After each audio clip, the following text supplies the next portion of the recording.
Bien-aimés en Jésus, que le nom du Seigneur Jésus soit glorifié. Je vous dirai comment, à partir d'une ville, Dieu peut sauver l'humanité. Je m'appelle Jean.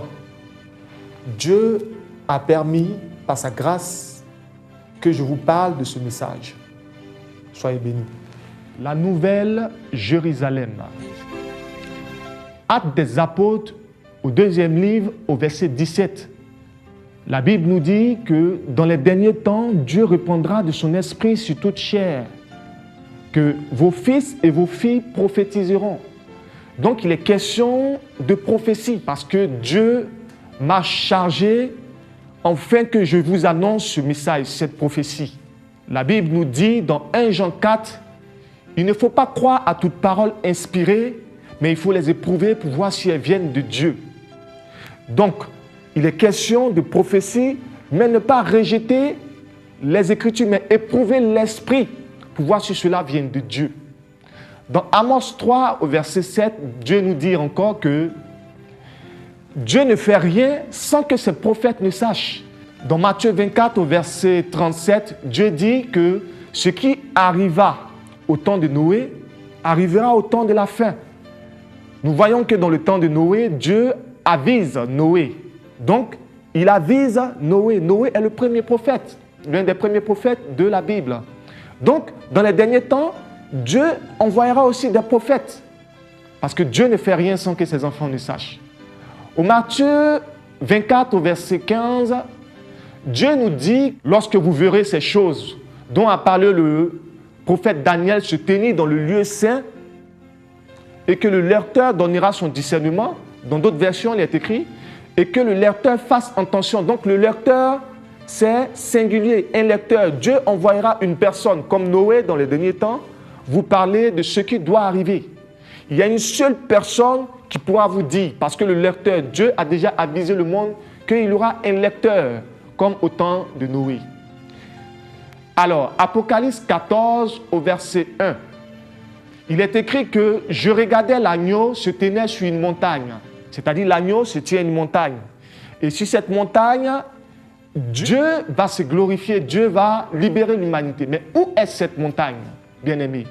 Daniel 2, au verset 45, la Bible nous dit que c'est à partir d'une montagne que l'ange ou l'agneau détache la pierre. Donc là encore, on a une confirmation de la parole de Dieu, que c'est à partir d'une montagne. Mais où se trouve cette montagne? Jérémie 1, au verset 14, la Bible nous dit que c'est du nord que viendra le malheur dans le pays dont l'Éternel a choisi, à cause de l'abomination, à cause du fait que ce pays a délaissé la main de l'Éternel. Donc c'est du nord que viendra le malheur dans le pays.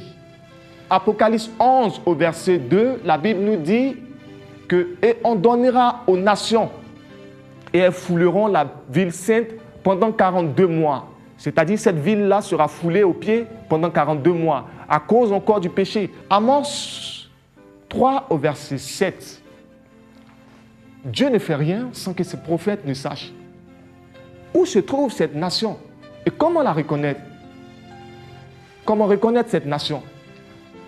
Alors, quand nous lisons Matthieu 21, au verset 43, Jésus dit, « C'est pourquoi, je vous le dis, le royaume des cieux vous sera enlevé et donné à une autre nation qui en rendra les fruits. » Comment reconnaître cette nation? C'est-à-dire que le salut sera enlevé des Juifs et donné à une autre nation en dehors des Juifs, alors que Dieu nous dit que le salut vient des Juifs.